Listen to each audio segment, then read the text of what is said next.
Welcome to First Down Sports. I'm your host, Ray Dunn. Sitting with me down at the end of the table is my brother, Chris. How's it going, eh? Also sitting here with me is our producer, Andy Jardine. Yo. I gave you the big P back. Thanks. No problem. That's great. Promoted again. Back at the back of the room on sound and audio is my little brother, Nick Dunn. Hey, guys. I'm over here producing. Now, before we get moving on, let's talk about our sponsors real quick. If it's a Wednesday, Thursday, Friday night, you get the drill. Go get yourself some Moosehead. This stuff is scary good. Scary good. Scary. So scary. With a K. If you're a sports team, an organization, a company, and you need hats, shirts, jackets, whatever the case may be, go see our buddies, the Doyles. Doyle's Corporate Image. The Doyle's rule. Doyle rules. And lastly, if your kitchen sucks, and you know most likely it does, you got to get out and get some of my little brother Nikki's company, Done Right Sauce. Do the promo. Yeah, Done Right Sauce. This stuff is What was it again? Your kitchen. Quit your bitching. Fix your kitchen. nice. Very nice. Yeah. That was, Stumbled on that one by mistake last week. did you? Yeah. Give me that again. Quit your bitching. Fix your kitchen. Nice. I think we got Done it. Right Very Sauce. nice. Yeah. Done Right New Sauce. slogan. And hey, Doyle's shirts. Let's get on that, all right? Yeah. Shirts. Shirts. Yeah. We need to do that. Doyle. All right, so once again this week, folks, we are back on Facebook Live. We are continuing this experiment with Facebook. And my brother Chris at the end of the table, he'll be interacting in the chat room tonight during the show. So we want to hear from you. Questions, comments, anything you got about the games that we're going to be talking about or the upcoming games. Give us your opinions. And we know how you Patriots fans love to give your opinions. All right? And everybody else, don't be haters, all right? Because haters hate. Oh, that's the most how's the it? most Patriots thing anybody's ever said I know. here. Yeah, geez. Haters hate. Haters gonna hate. Yeah, haters gonna hate. Yeah. All right. Normally we jump right into football, you guys, but this week we're going to go back to an old segment that we've had a lot of fun with this in the past. We're going to do some fact or fiction. Fact or fiction. Oh, yeah, there used to be a song. Fiction. All right. That was really good, guys. Wait, nice production on that, Andy. Yeah, way to go. I'm over here producing. All right. So here's how fact or fiction is going to work, everybody. I'm going to read off a fact or fiction, and Chris and Andy are going to write the answers on their board here. Gives you guys some time to interact. Let us know what you guys think, fact or fiction, and Chris is going to keep tallies down there of how many facts or fictions we have. Yep.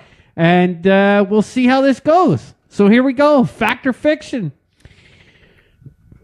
The Jaguars' first time to a conference championship was in 1996. Okay, in a game that they lost to New England 20-6, led by Byron Leftwich. Fact or fiction? Don't say anything. I saw you. You were thinking of saying. All right, let's read that one more time again for the people listening. The Jaguars' first time to a conference championship was in 1996 in a game that they lost to New England 20-6, led by Byron Leftwich. Fact or fiction? Dr. Fiction, boys. What do you got? All right, Hey, we got one. let's start down at the end of the table. Chris, what do you got? Show the world fact or fiction? Fiction. Fiction. Andy, what do you got? I got fiction. Fiction. Nice. All right. So why do you think it's fiction? 96 seems too long ago. Yeah. Wow. That's too old. That is actually correct. Their first time to a conference championship was in 1996. They did play New England, and they lost that game 20-6. But they were led by Mark Brunell. Mark Brunell. Yeah. Okay, so that was their first time. They've been back since. Yeah, they've been back since, but that was their first time in a conference I don't championship. know about you, Chris, but I lucked into that one. I lucked that one too. Yeah, Yeah. 'cause my We have Kevin Jones fiction and Luke fact. fiction. All right. Oh, fact. Yeah, Luke is screaming fact. All right, question number 2. Here we go. The number 1 seed playing at home currently own a record of 28-12 in the conference championships. In fact, in the last 8 games, the home team has a record of 8-0 in conference championships. Fact or fiction? Can you repeat that one more time? Sure. This will be for the fans. Yeah. The number 1 seed playing at home currently own a record of 28-12 in the conference championships. And in fact, in the last 8 games, they have a record of 8-0 in conference championships. Fact or fiction?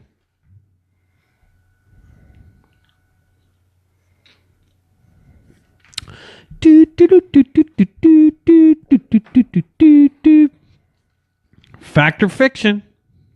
Want me to start? Sandy, tell us what you got. I'm going fiction. Fiction. Wow. Chris, what do you got? Fact. It's a fact. Hey. All right. It's a fact. You'd be doing a hot wing right now. I would be. I wish I had one to do, yeah. We have 2 winners on it. We have Luke, fact. Kevin Jones, fact. Nice. And Kevin Johnson, fiction.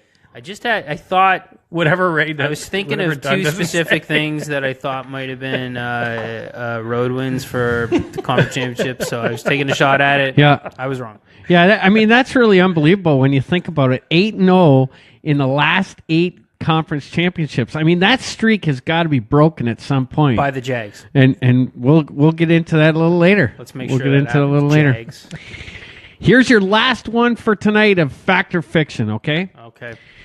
In 2004 was the last time the Philadelphia Eagles hosted a conference final.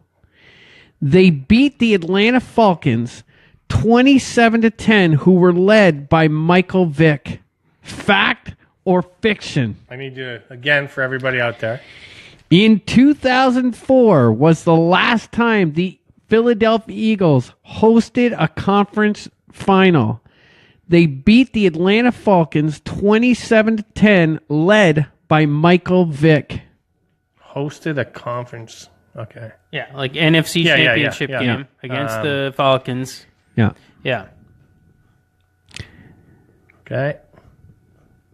What do we got going on in the chat room? What do people think? We had there we go. Let's see.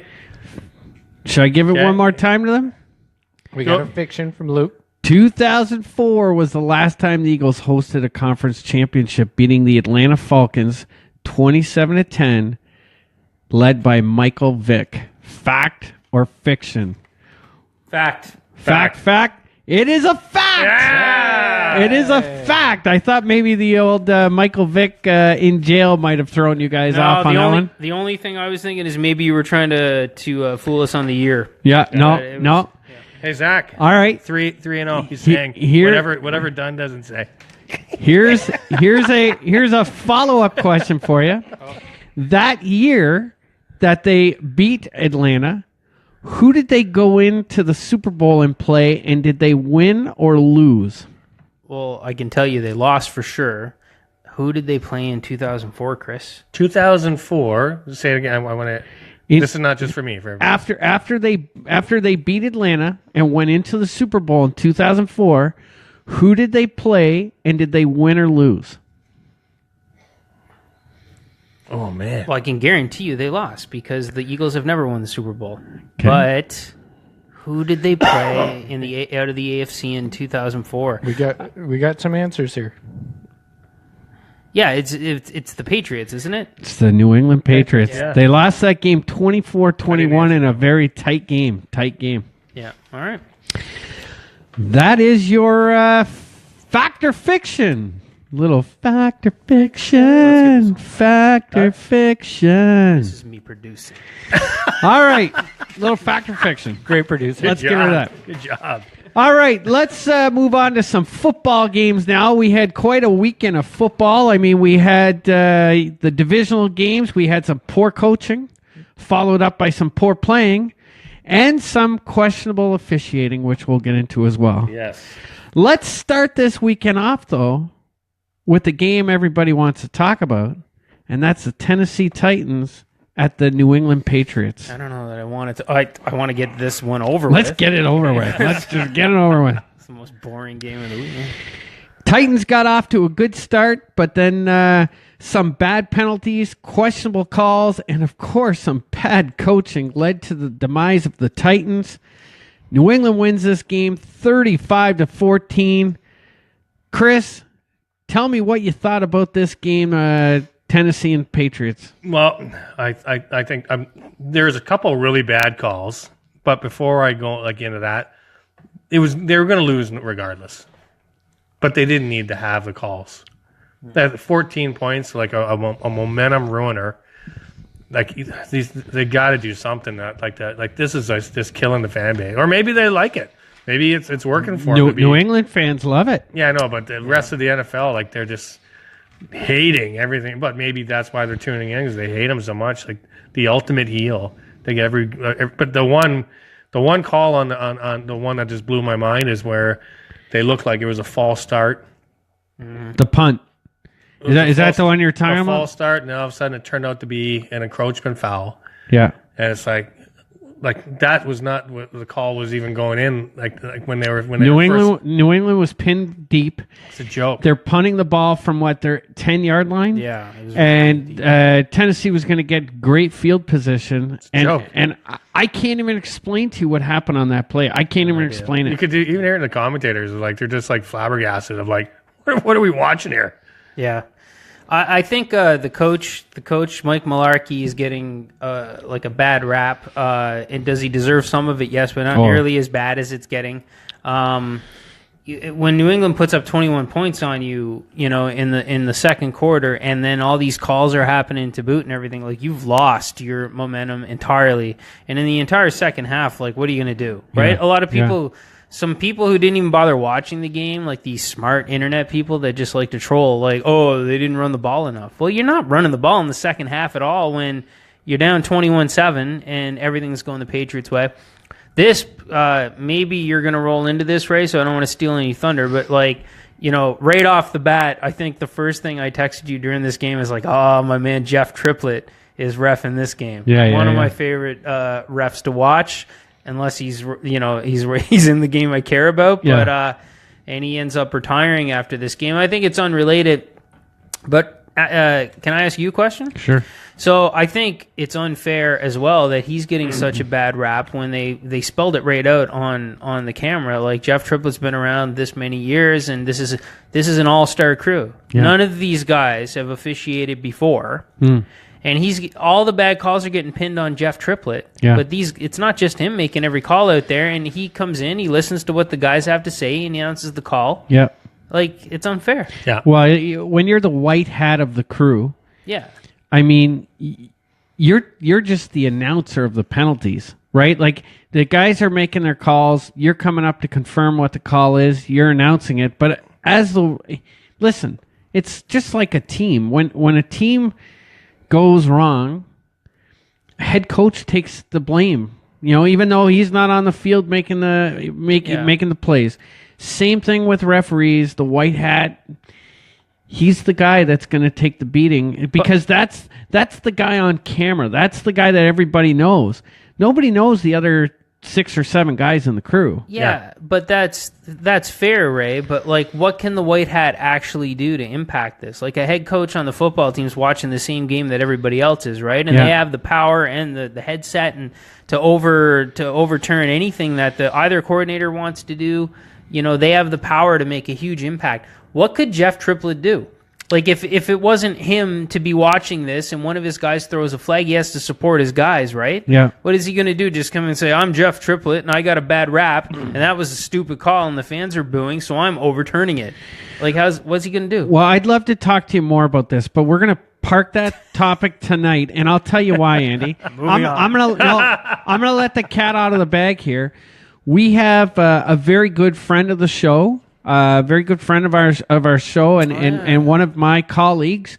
He's down in Dallas, Texas right now, officiating the International Bowl. Canada's represented down there. Former guest Scott O'Neill is on the coaching staff for Team Canada. He's down there. And we are going to be having Allison Gates on our show here in the next couple weeks. Allison is a AUS head official. He is a basketball official. He refs high school. He does every league you can imagine. And he'll be able to really come on and give you guys perspective from an officiating standpoint. All right? Here's the one thing.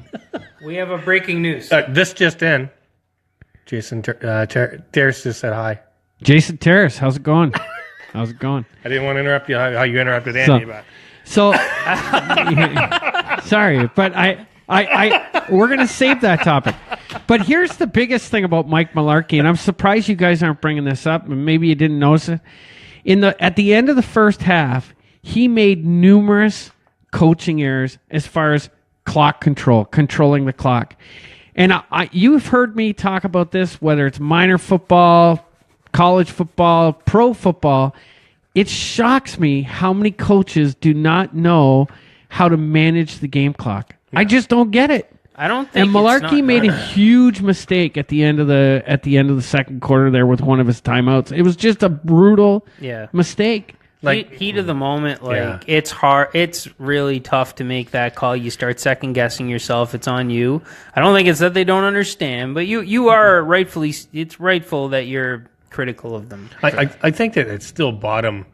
He got him. Like there was a big pile up of teams in the end of that was trying to make the playoffs, and he did it. I thought it at least would have bought him one more year at least. You make the playoffs. Back to back 9 and 7 seasons. He makes the playoffs. He wins a playoff game. I think he got fired just because they. Well, he didn't get fired. It's a mutual agreement, which is basically it's leave on your own or you're done. They're basically saying that they don't like how he was developing Mariota and that there has to be a change. And this is where we want to go with it. Are you on board? And he said no. Well, Mike Mularkey used to be a coach in Buffalo. He was horrendous there. He's been horrendous in Titan. He's a good offensive coordinator, and he might be coming to Cleveland. He's not a head coach. And I'll take him.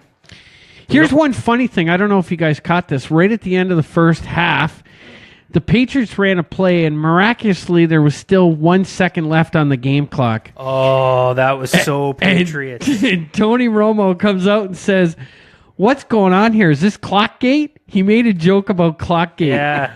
And he had to apologize for it. And in the second half, he came out and he had to say, "Hey, just so you know, there is an NFL official running the clock. It's not a New England." It was hilarious. It was really good. But I'll tell you, Tony Romo shouldn't feel bad because whoever this NFL guy was working the clock, it stayed at 1 a really long time.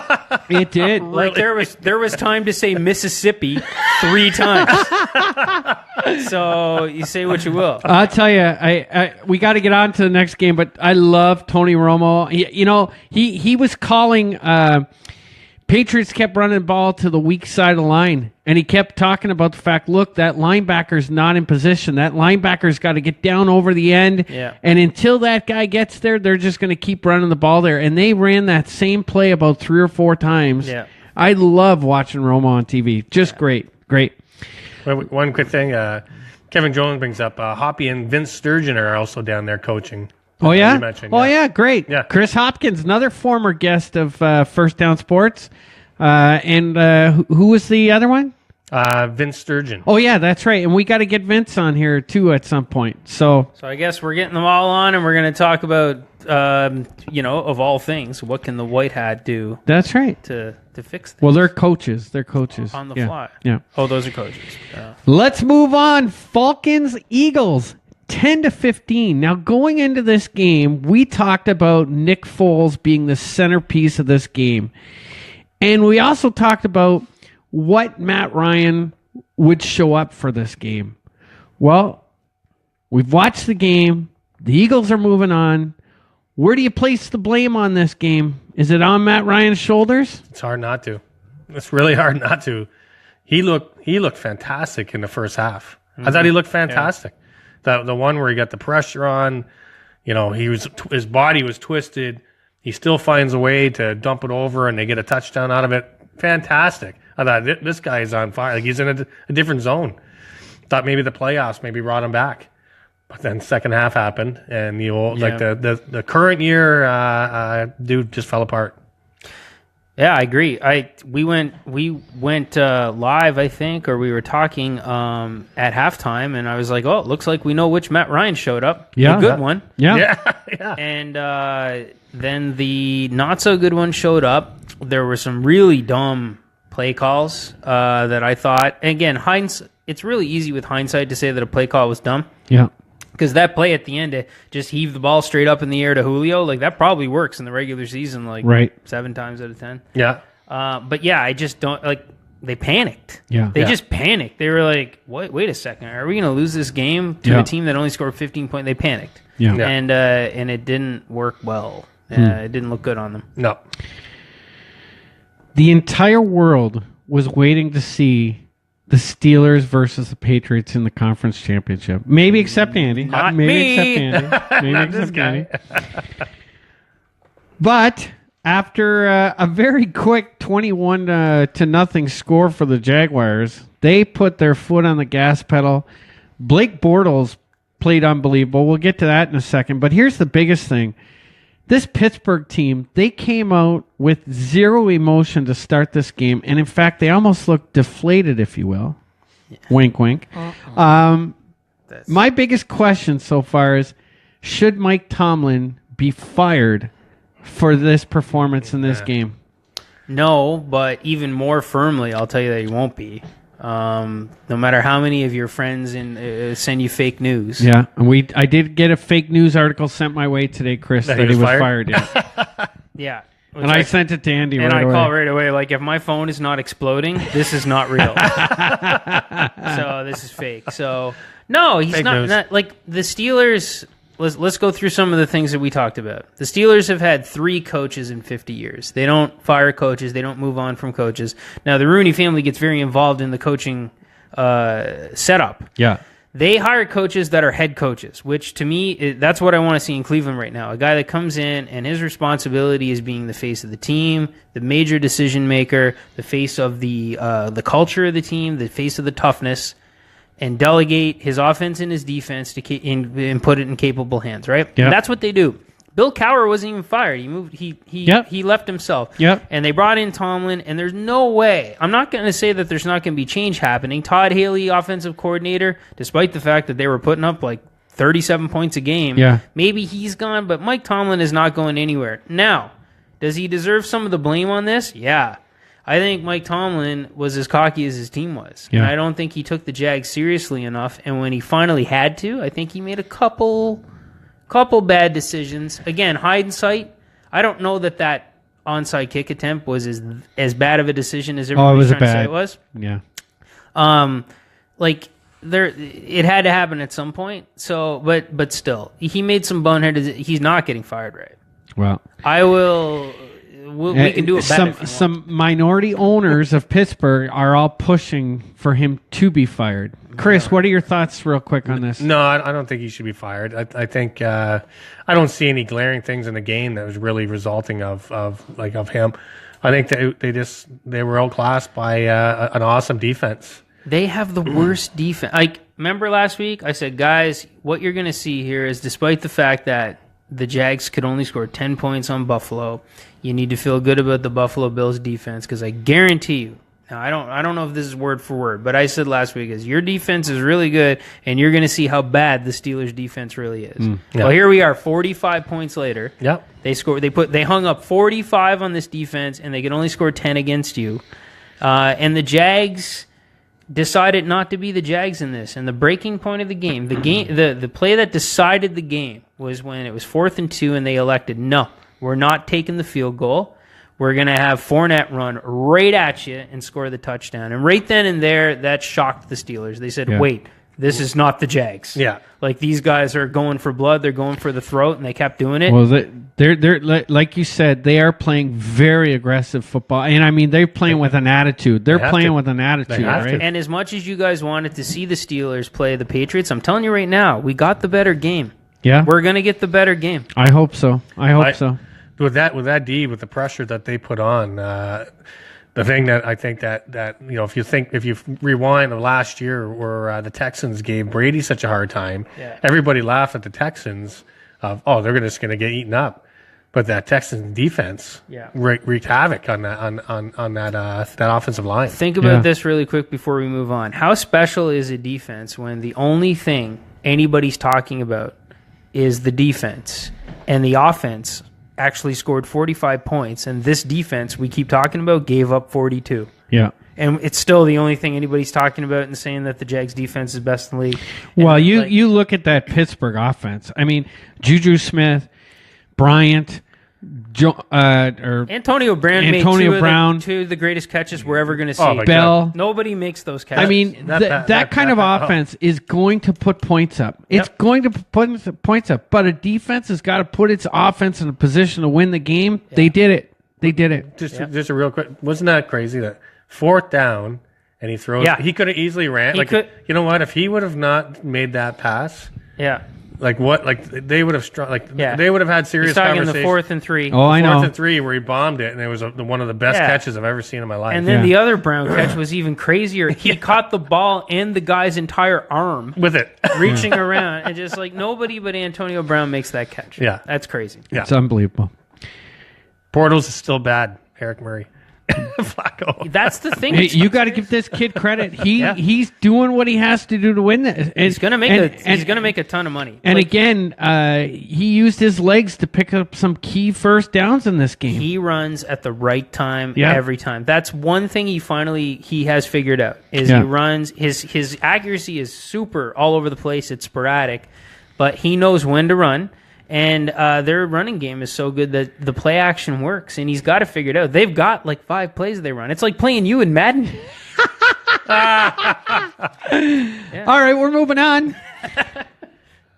We're heading over now to one of the most exciting games of the weekend. Vikings win this game 29-24, Chris. And it all came down to the final play of the game on a pass from Keenum to Diggs.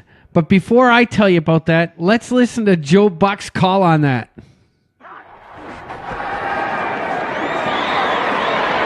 steps into it. Pass is caught. Diggs! Sideline! Touchdown! Vikings win it! What a perfect signal by the ref, too. I mean, it was unbelievable. Oh, yeah. But I'm telling you. Shoulder width apart. It was right on. It was crazy. But listen, we've got to talk about Marcus Williams here because I want to know what the... Yeah, right on. Beautiful, Nick. That was beautiful. You can thank the producer for all beautiful. Producer. I want to know. He pointed the finger. What the heck happened at the end of that game with Marcus Williams? Chris, you're up. The only thing I can try to make first, he's a rookie, and you know what? He actually played a fairly decent game. He had a timing like a really good game. Yeah, like his interception, timely interception, looked great. The only thing that comes to mind, it was just like, but you look how far he's away from the body. Oh. But you're angling, like the way everybody's like talking about it is like, you know, the people that are trying to be more rational about what happened.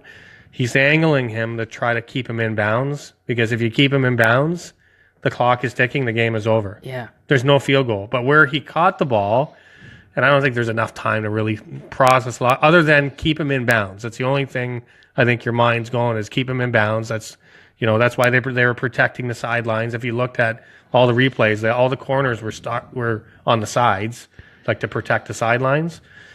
So when he had a chance, I think that's what he just overcommitted onto the one side and completely whiffed. Okay.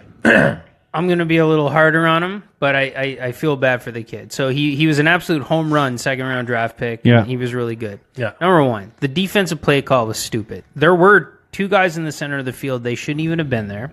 And the defensive play call was that the safeties were covering the wideouts. Right. Okay? So, and this kid's, he's deep. So it was a bad play call to begin with. But what this kid, I think he just buckled under the pressure.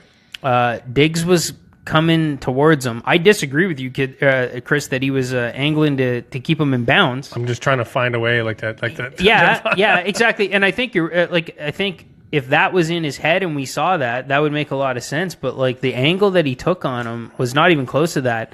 I think he just thought Diggs was going to get there sooner, decided to go low to protect himself, didn't want the big impact. thought maybe he could upend him a little bit or something, and it blew up in his face. And big props to Stephon Diggs, who caught the ball ready to go out of bounds. I don't think this kid could have kept him in bounds anyways. Diggs was ready to go out of bounds. And he starts lunging, and mid-lunge manages to look up the field, and there's nobody there, and stops himself. And that's a really smart play. Yeah. Because a lot of guys instinctively would have just ran out of bounds there, despite nobody being in front of them, and would have felt like a bonehead. And then you got Kai Forbath, who probably was going to win the game for the Vikings from there anyways. Yeah.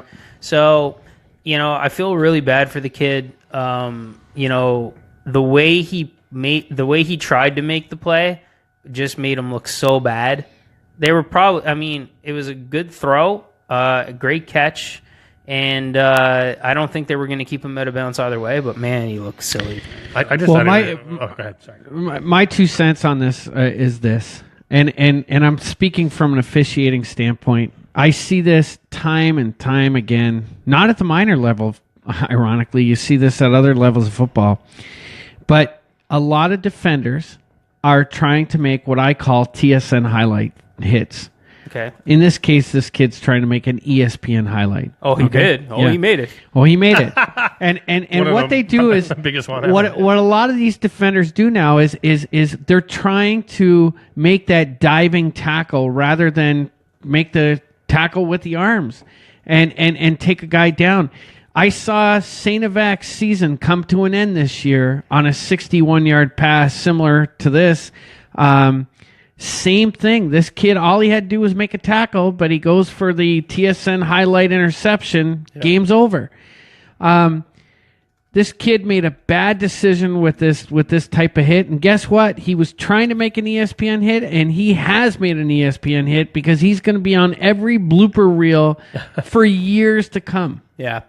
Good thing he's young and really good. He'll overcome this. We have a few opinions of that. He was trying to go for the hit of the night, and then he was trying to hit the legs and try to flip him over. Yeah, I agree. Yeah, I agree. That's what it was. And you guys will hate hearing this, but like a Belichick team, this would never happen. They would all know the situation. You grab him, yeah. Situational football. Slow up.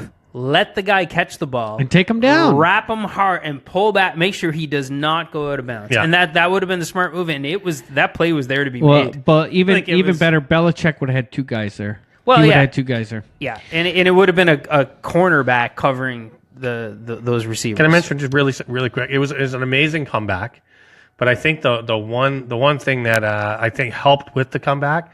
I don't know if you guys seen a lot of it, but the cheap hit on the Vikings safety. As soon as he went down, Sendenjo, I think I always mess up this guy's name. Sendenjo. Know who you mean though? Yep. Yeah, like he was laid out. It was like that pick play. I don't know if you guys got that. Yeah. But he came across like it was like a slant, knocked him like right out. His hand going up as he was knocked out. As soon as that safety was out, that guy plays awesome football. Great safety back there. Yeah. And that opened up the field, and Breeze took advantage of that. Yeah. Put that on the list for our Al Gates show. Those pick plays, like when the wide receivers run the picks. Yeah. Like I don't get it. When they get away with it, it's bad, Yeah. and when they don't get away with it, it's not as bad. Yeah, we'll what are the rules? We'll definitely talk about that. Let's get into that. Okay, we'll talk about that.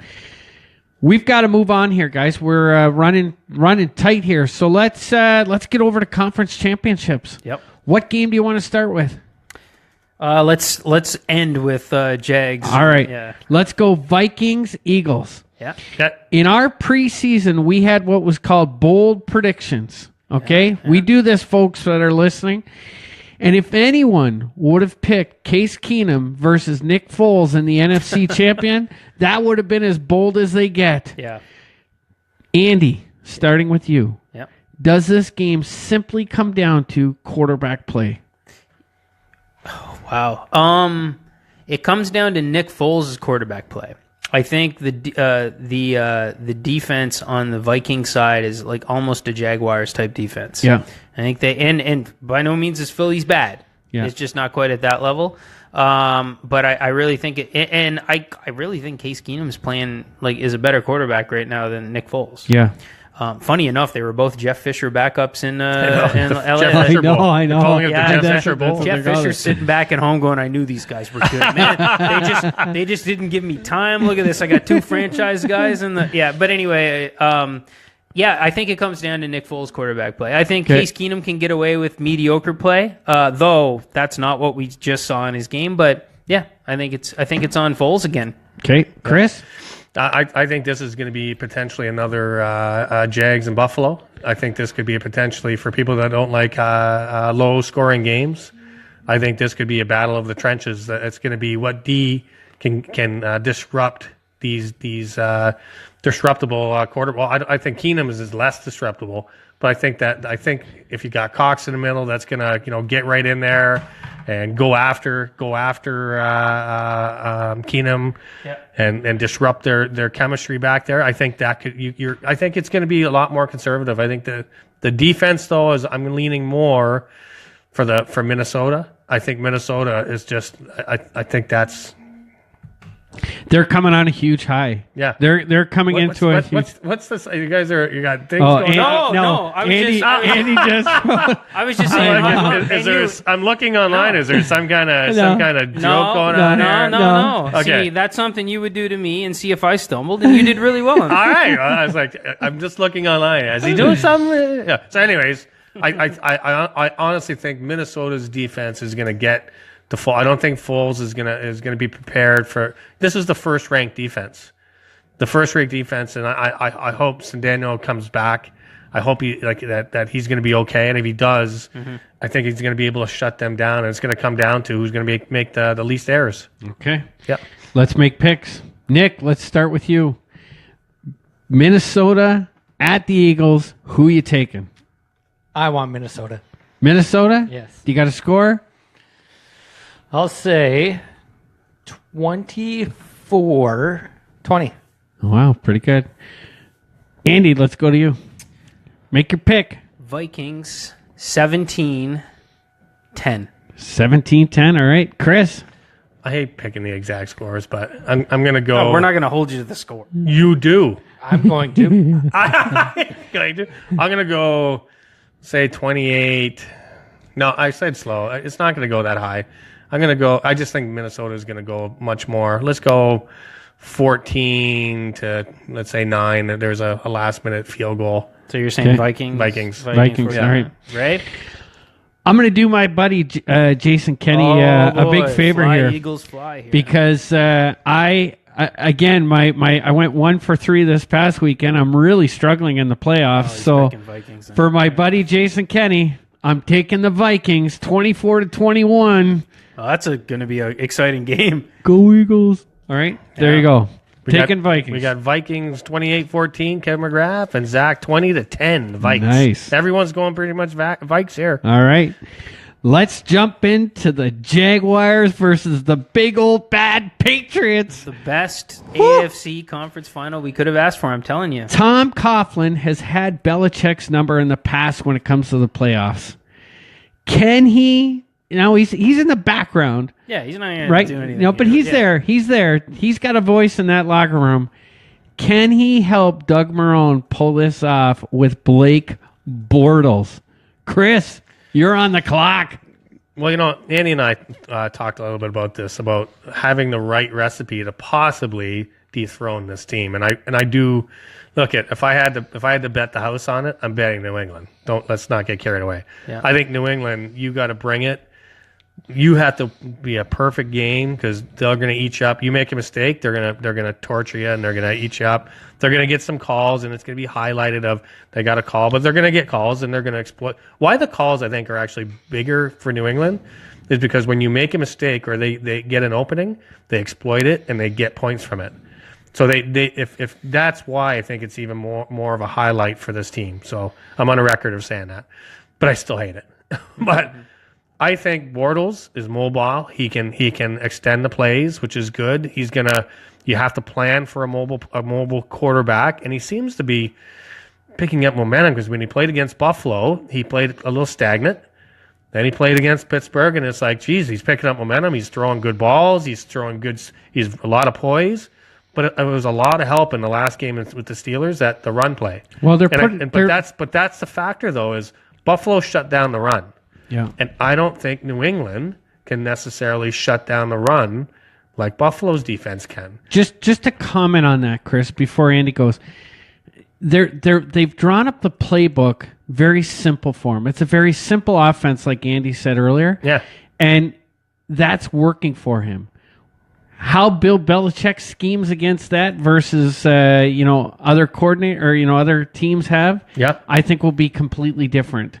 So it will be really interesting to see what New England does against Bortles this week. Andy, give me your thoughts on this game. Chris alluded to it. I think the Jags have the perfect recipe to stop Brady in that offense, and that is corners that can cover man, a front four that can get pressure on their own, and they have a guy that has at least a shot at covering Gronk. They can get pressure with four, not a problem. And your old buddy Darius is contributing a lot to that, unfortunately, for you guys. I'm sorry. I don't think Marrone needs Coughlin's help this week. I think Marrone can do this himself, actually. Great coach. Yeah. I think they have the magic recipe, and I don't think New England's defense, and I'm going to ask you guys something about the defense in a second here, and we'll try not to take up too much time. I don't think New England's defense can do much of a lot better job anyways, than Pittsburgh did against the running game and the play action that creates. Yeah. So I'm telling you, I'll throw the score right out at you right now. Okay. And I'm probably the only one who's going to do this. Jags 29, Patriots 24. Whoa! Smackdown! Whoa! We're gonna have to find a Jags. We're gonna have to find a Jags fan for the Fox and the Hound. Chris, I may have one. Chris, you're up. All right, so make your pick. Like I said, if I had to bet the house, it'd probably be more the Pats. But I'm really digging this chemistry of what I think that New England D is going to struggle, and I think the Jags pulled this one off. Go Jags! Nice. Nick, want to make your pick? I have to go Jags. I can't ever go for New England. No. Oh, guys, I wouldn't have done this if you guys were just all going to be like anti. Well, hold I on. truly believe this is going to happen. Hold on, I got to make my pick because you know my theory here and how my playoffs have gone. So here we go, Pats fans. Yeah, I'm taking the Patriots 68-3. You think it's going to be a blowout? I think the Patriots are going to win 68-3, and my God, I hope I go 0-2 this weekend. You just countered because we just said, of course, these are Bills homers, and then luckily you saved us. The first guy to call this, and I think the only one genuinely believing it is not a Bills fan in here. So I got a lot. Real quick, guys, I was watching a really good podcast that's hosted by two former scouts, and they asked this question that I asked you guys earlier in the week.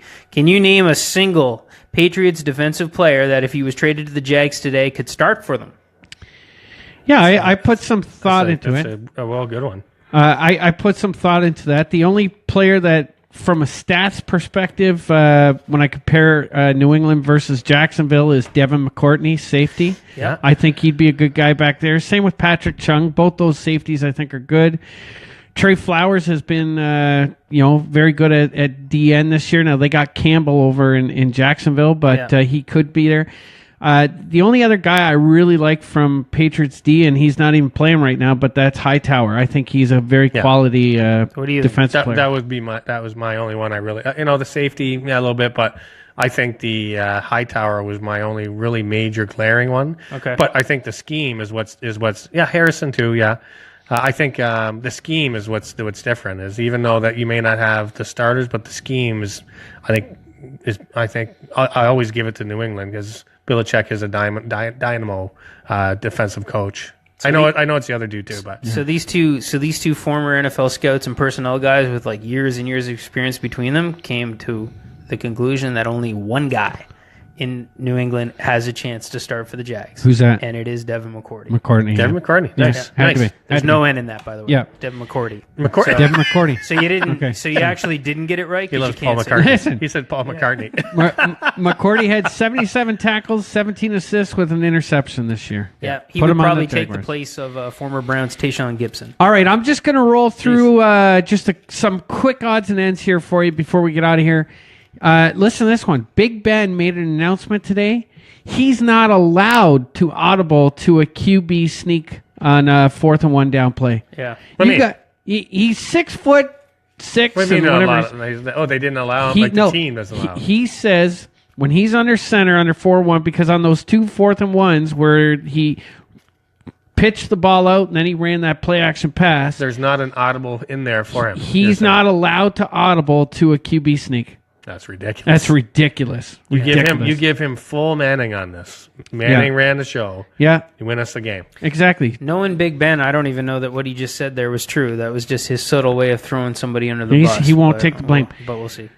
Very, very well. Well, it was just like the girl in the bathroom. He didn't want to take the blame for that either. But, Yeah, all right. and next topic. Yep. Drew Brees. Moving on. Drew Brees, after this big loss, he's a free agent. Will he be back with New Orleans Of next course, year? of Yes, course. yes. He's been there this long. Okay. Yeah, he ain't going anywhere. Face value for the Super Bowl tickets came out.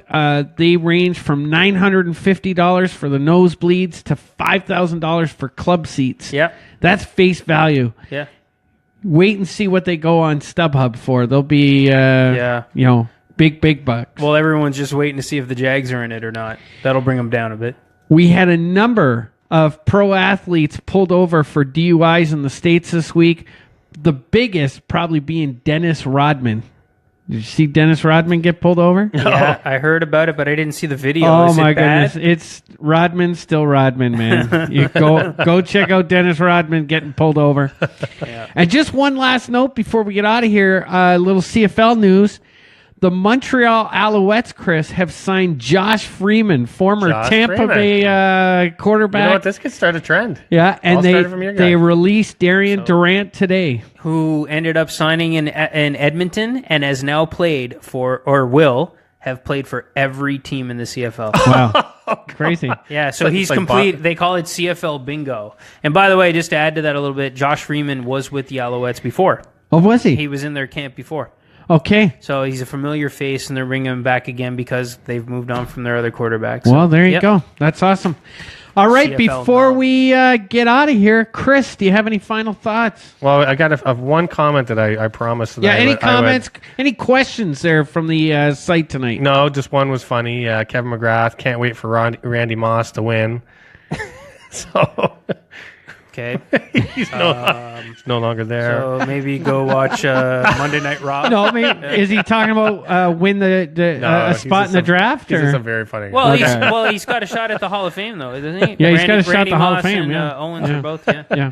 And I think the one comment's gone, but one of your referee guys were saying how great it was is being represented in Texas. Yeah. Awesome. Oh, it's fantastic. Even to be there, how awesome it is to even be there. Only 3 guys in Canada go to this, and Al's one of them. So that's fantastic. Nice. He said, and then Zach says he's not played for every team, but he's been on every roster. Fair. That's all I meant. No, but he's right though. You have to get your facts Yeah. right, Thanks, Andy. Thanks, Zach, for fact checking. Thanks, Zach. Finally. We can fact check that, by the way. And by the way, there's a 10th team that he would not have played for, and that's the Schooners. That's the Schooners. So hopefully they arrived. There They you go. arrived first. So Thank God for Zach. Andy, Thanks, final buddy. thoughts. I just want to say, Zach, that annoyed me a little bit. And I'm also a little bit annoyed here that people think that maybe I'm just picking the Jags because it's trendy and I'm anti-Patriots, and that absolutely not, guys. A lot of thought went into this, and I firmly believe that this is the team, the best. Not anybody can beat the Patriots, and there's a really good chance that it's not going to happen. But of all the teams that were in the playoffs, this is the team that can beat them. Yeah. And I believe it's going to happen enough that I'm going to throw the prediction out there. And I'm not a Bills fan, and I do not feel bad at all that the Jags beat the Bills. Had you been at that party where I was filming this guy doing a snooker, I was okay with it. Let's just say that.